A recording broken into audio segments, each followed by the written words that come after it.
ఇవాల్టి క్లాస్ వీడియోలో non edible toppers అనేటివి ఎలా ప్రిపేర్ చేసుకోవాలి అది చూద్దాము.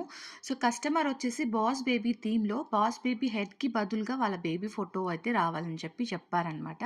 సో, అది ఎలా చేశాను అంటే కస్టమర్ బేబీ పిక్చర్స్ తీసుకొని అందులో స్ట్రెయిట్‌గా మంచిగా ఉండేది సెలెక్ట్ చేసుకున్నాను. ఇన్‌షాట్ యాప్‌లో నేను ఆ ఫోటో అయితే తీసుకొని దాంట్లో నేను కటౌట్ అనేది చేసుకుంటే బ్యాక్‌గ్రౌండ్ మొత్తం రిమూవ్ అయిపోతుంది.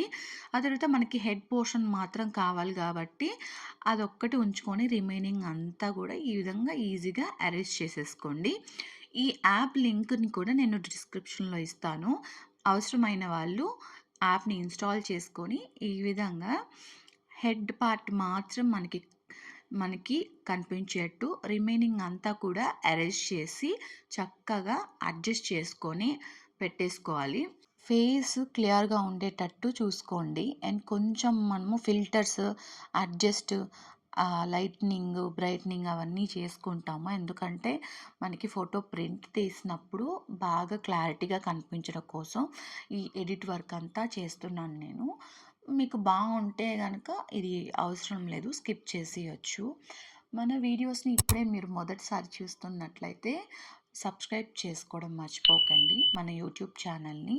మీరు ఎడిటింగ్ అంతా అయిపోయిన తర్వాత ఎక్స్‌పోర్ట్ అనే దాని మీద క్లిక్ చేస్తే ఫోటో అయితే వచ్చేస్తుంది. గ్యాలరీలో సేవ్ అయిపోతుంది.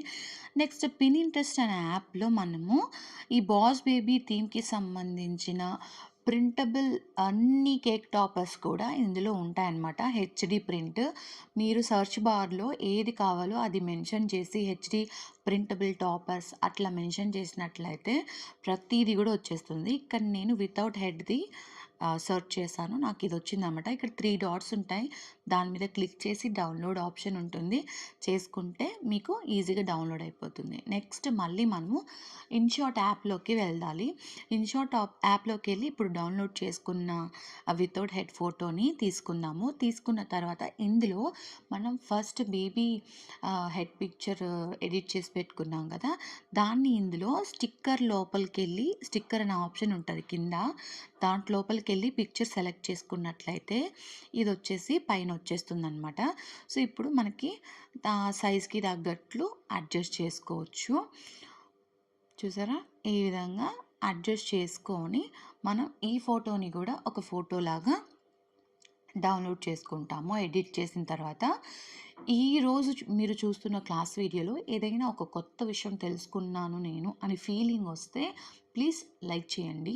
అట్లాగే కొత్తగా చూస్తున్నట్లయితే మన ఛానల్‌కి సబ్స్క్రైబ్ చేసుకోవడం మర్చిపోకండి. నెక్స్ట్ మనము డబ్ల్యూపీఎస్ ఆఫీస్ అనే యాప్‌లోకి వెళ్ళాలనమాట. ఈ యాప్ ఎందుకంటే మనం ప్రింట్ ఏవైతే చేయాలనుకుంటున్నామో అవన్నీ ఒక పేజ్‌లో తీసుకురావడం కోసమే. కంప్యూటర్ లాంటివి ఇంట్లో లేని వాళ్ళు ఇలా ఫోన్‌లోనే డబ్ల్యూపీఎస్ ఆఫీస్ యాప్‌లో మీరు ఈజీగా పవర్ పాయింట్‌లో మనకు కావాల్సిన పిక్చర్స్ అన్నీ కూడా ఈ విధంగా వీడియోలో చూస్తున్న విధంగా పీపీటీ ఓపెన్ చేసుకొని ఒక్కొక్క పిక్చర్ యాడ్ చేసుకొని మీరు ఈ ఫోల్డర్ ఏదైతే ఉందో దాన్ని ప్రింటర్ షాప్‌కి తీసుకొనెళ్తే వాళ్ళు కలర్ ప్రింట్ అని చేసివ్వమని అడగండి. కలర్ ప్రింట్ చేసిస్తారు. సో, ఇక్కడ నేను 2 మెథడ్స్ చూపిస్తున్నాను. ఈ బేబీ హెడ్ ఎలా పెట్టొచ్చని. ఫస్ట్ మనం ఇన్‌షాట్‌లో సేవ్ చేసి పెట్టుకున్నాం గదా! ఆ పిక్చర్ అయితే ఈ విధంగా డైరెక్ట్‌గా మీరు పిక్చరు ఒక పీపీటీలో యాడ్ చేసుకొని ఇలా కావాల్సిన హైట్‌కి, లెంగ్త్‌కి అడ్జస్ట్ చేసుకుంటూ డ్రాగ్ చేస్తూ ఉంటే ఇట్లా వచ్చేస్తుంది. ఇదొక మెథడ్. సెకండ్ మెథడ్ వచ్చేసి బాస్ బేబీది ఏదైనా తీసుకోండి. ప్లెయిన్ అన్నా లేదా హెడ్ ఉన్నదన్నా పర్వాలేదు. ఏదైనా ఒకటి తీసుకొని మనము అండ్ ఫస్ట్ పిక్చర్ చేసాం కదా! ఓన్లీ బేబీ హెడ్ పిక్చర్ దాన్ని ఇట్లా ఆ హెడ్ మీదనే కొంచెం అడ్జస్ట్ చేసి డైరెక్ట్‌గా అంటే వితౌట్ సెకండ్ లెవెల్ ఎడిటింగ్ ఏం లేకుండా డైరెక్ట్‌గా దీని మీద కూడా మీరు ఇట్లా డ్రాగ్ చేసుకుంటూ ఆ హెడ్ కనిపించకుండా ఈ బేబీ హెడ్ కనిపించేటట్టు అడ్జస్ట్ చేసుకొని కూడా పెట్టుకోవచ్చు. ఈ 2 మెథడ్స్‌లో మీకు ఏది ఈజీ అనిపిస్తే అది చేయండి. నేను నాకు వీలైనంత వరకు నేను ఈ డబ్ల్యూపీఎస్ ఆఫీస్‌లో వచ్చేసి మనము ఎడిట్ చేసేదానికి చాలా టఫ్‌గా ఉంటది. అందుకని నేను ఇన్‌షాట్‌లోనే ఫస్ట్ ఎడిట్ అని చేసేసుకొని, ఇందులో మనము పిక్చర్స్ యాడ్ చేసుకుంటాం. అంటే ఈ డబ్ల్యూపీఎస్ నేను వాడేది ఆఫీస్ ఆ సాఫ్ట్‌వేర్ ఓన్లీ నేను అన్ని పిక్చర్స్ ఒక్క పేజ్‌లో రావాలి. ఒక్కొక్కటి విడివిడిగా కలర్ ప్రింట్ తీసుకుంటే డబ్బులెక్కువ అవుతాయి కాబట్టి, నాకు ఏవేవి కావాలో అవన్నీ ఒక పేజ్‌లో నేను సెట్ చేసుకొని, ఈ విధంగా దీన్ని సేవ్ చేసుకొని నేను ప్రింట్ తీసుకుంటాను బయట తీసుకెళ్ళి. సో, ఈ విధంగా నేను థిక్ కలర్ మంచి ప్రింట్ వచ్చే షాప్ ఎతుక్కొని మీరు కలర్ ప్రింట్ అయితే ఈ విధంగా తీసేసుకోండి. అండ్ దీనికి ఒక థిక్ షీట్ అనేది మనకి అవసరం అవుతది. ఎందుకంటే పేపర్ నిల్చోదు స్టిఫ్‌గా కాబట్టి నేను థిక్ షీట్ కూడా తీసుకుంటాను. బయట దొరుకుతాయి మీకు. లేదంటే మీరు సర్టిఫికేట్స్ లాంటివి కార్డ్స్ కూడా ఉంటాయి. మీరు స్టేషనరీలో అడిగితే ఇస్తారు. బుక్ షాప్స్‌లో ఎట్లాంటి షీట్ కావాలి అని అడిగితే వైట్‌వి ఇస్తారనమాట.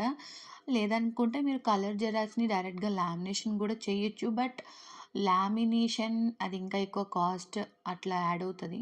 నేను లామినేషన్‌కి ఎప్పుడు వెళ్ళను. ఇది నాకు ఈజీ మెథడ్ అనిపిస్తది కాబట్టి నేను ఇట్లా అనమాట.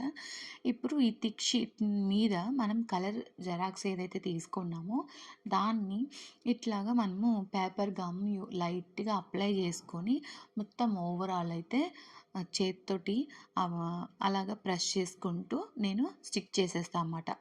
ఇప్పుడు ఈ నాకు యాక్చువల్లీ ఈ కేక్ చేసేటప్పుడు చాలా తక్కువ టైం ఉండేది. అందుకే నేను మొత్తం ఒకేసారి ఒకే షీట్‌లో అంటించేసాను. లేకుంటే నార్మల్‌గా టైం ఉన్నప్పుడు ఏం చేస్తానంటే ఒక్కొక్క పిక్చర్, ఒక్కొక్క cake topper first colour print తీసుకున్నాం కదా! నార్మల్ పేపర్ దాన్ని కట్ చేసుకొని తర్వాత గమ్ ఏసి ఈ కార్డ్‌బోర్డ్ మీద అంటిస్తాను. అలా చేయడం వల్ల ఏమవుతదంటే అది ఊడిపోకుండా బాగా కనిపిస్తది అవుట్‌పుట్ కూడా. కానీ ఇట్లా నేను చేసిన దానివల్ల డ్రాబ్యాక్ ఏంటంటే అక్కడక్కడ మనకి మచ్చలు మచ్చలుగా కనిపించడము, అక్కడక్కడ గమ్ అంటుకోకుండా ఉండడము లాంటివన్నీ ఫేస్ చేశాను ఆఫ్టర్ కట్టింగ్. కట్టింగ్ తర్వాతే నాకది తెలిసింది. బట్ మీ అందరికీ తెలియాలి కాబట్టి నేను ఇట్లా చెప్తున్నా. ఎప్పుడైనా మీకు టైం లేదనుకున్నప్పుడు ఇట్లా చేయండి గానీ, మోస్ట్ ఆఫ్ ద టైమ్ నేనైతే ఫస్ట్ పేపర్ కట్ చేసుకొని, తర్వాత ఆ కట్ చేసిన పేపర్‌ని ఈ థిక్ షీట్ మీద అంటించి మళ్ళీ సెకండ్ టైమ్ కట్ చేస్తాను. సో, 2 టైమ్స్ కటింగ్ వర్క్ అనేది ఉంటది. ఆహ్, ఈ ప్రింటెడ్ టాపర్స్ ప్రిపేర్ చేసుకోవడానికి. సో, ఇదైతే నాన్ ఎడిబుల్ అనమాట. మనకి కాస్ట్ కూడా చాలా తక్కువ పడతది. మనం ఎడిబుల్ వర్షన్‌లో వెళ్తే వర్క్ ఎక్కువ ఉంటుంది. దానికి తగ్గట్టు కాస్ట్ కూడా ఎక్కువే ఉంటుంది. మీకు దొరికితే మీరు ఎడిబుల్ షీట్స్ అంటే ఎడిబుల్ అంటే తినే విధంగా ప్రింటింగ్ షీట్స్ కూడా దొరుకుతాయి. పెద్ద పెద్ద సిటీస్‌లో మీరు ఉన్నట్లయితే.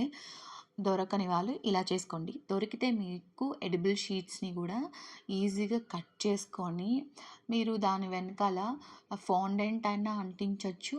లేదంటే వైట్ చాక్లేట్ అయినా మెల్ట్ చేసి అయినా చేసుకోవచ్చు. ఎడిబుల్ వేలో వెళ్ళాలి అనుకుంటే. సో, బోత్ ఆఫ్ ఆప్షన్స్ నేను ఇస్తున్నాను. ఈ 2 టైప్స్ ఆఫ్ టాపర్స్ గురించి కస్టమర్స్‌కి చెప్పండి. అండ్ మీకు ఎడిబుల్ దొరికితే గనక అందులో వెళ్ళండి. లేకపోతే నాన్ ఎడిబుల్ గురించి క్లియర్‌గా ఎక్స్‌ప్లెయిన్ చేసి నెక్స్ట్ ప్రొసీడ్ అవ్వండి. సో, ఇప్పుడు కట్ చేసుకున్న వాటిలిని కూడా నేను సెపరేట్ చేసుకున్నాను. కొన్ని డైరెక్ట్‌గా కేక్ మీద పెట్టేటి వాటిలికి స్టిక్ అవసరం లేదు కాబట్టి అవి సెపరేట్ చేశాను. వీటిలికి నాకు స్టిక్ అంటే టాపర్‌లాగా మనం గుచ్చాలి కేక్‌కి కాబట్టి స్టిక్ అయితే కావాలి. అండ్ ఇదొచ్చేసి గ్లూ గన్‌కి మనం యూజ్ చేస్తాం కదా! గ్లూ స్టిక్స్ అనమాట. గ్లూ గన్ నా దగ్గర ఉండేది. ప్రస్తుతం పని చేయట్లేదు. సో, నేను ఈ గ్లూ స్టిక్‌ని డైరెక్ట్‌గా మెల్ట్ చేసి ఆ స్టిక్‌కి లైట్‌గా అప్లై చేసినట్లయితే అంటుకుపోతుంది. డబ్బులు తక్కువలో అయిపోవాలనుకున్న వాళ్ళు అదే స్టేషనరీలో అంటే బుక్ షాప్‌లో ఇలాంటి గ్లూ స్టిక్స్ కూడా ఉంటాయి. ఒకటి తీసుకొని మీరు పెట్టుకోండి. ఎప్పటి వరకైనా యూజ్ చేయొచ్చనమాట. ఒక్క స్టిక్కే నాకు ఇంకా అవ్వలేదు. 2, 3 సంవత్సరాలు వాడుతున్నాను నేను. సో, ఈ విధంగా లైట్‌గా మెల్ట్ చేసి ఒక్క రవ్వ మీరు అంటించి అది వేడిగా ఉన్నప్పుడు మనం కేక్ టాపర్ ఆహ్, అది క్రియేట్ చేసుకున్నాం కదా! దాని వెనక ఈ విధంగా కొంచెం ప్రెస్ చేసి అలా వదిలేయండి. ఒక 5 మినిట్స్ వదిలినట్లయితే మీకు ఈజీగా కేక్ టాపర్ అయితే రెడీ అయిపోతుంది. ఈ గ్లూ స్టిక్స్ నా దగ్గర చాలా ఉన్నాయన్నమాట. మీకెవరికైనా కావాలి అనుకుంటే కామెంట్స్‌లో ఒక మంచి రీజన్ చెప్పి ఎందుకు కావాలనుకుంటున్నారో చెప్పి మెన్షన్ చేయండి. మన సబ్స్క్రైబర్స్‌కి మాత్రమే ఇవ్వాలనుకుంటున్నాను. సో, సబ్స్క్రైబర్ అయ్యుండాలి. మన వీడియోస్‌కి కంటిన్యూయస్‌గా లైక్ చేస్తూ సపోర్ట్ చేస్తున్న మీకోసం నా సైడ్ నుంచి ఈ చిన్న గివ్ అవే అనమాట. మీ రీజన్ ఏంటో క్లియర్‌గా మెన్షన్ చేసి నాకు కామెంట్స్‌లో తెలపండి. నేను సెలెక్ట్ చేసి నా దగ్గర ఉన్న వాటిల్ని మీకు సెండ్ చేస్తాను.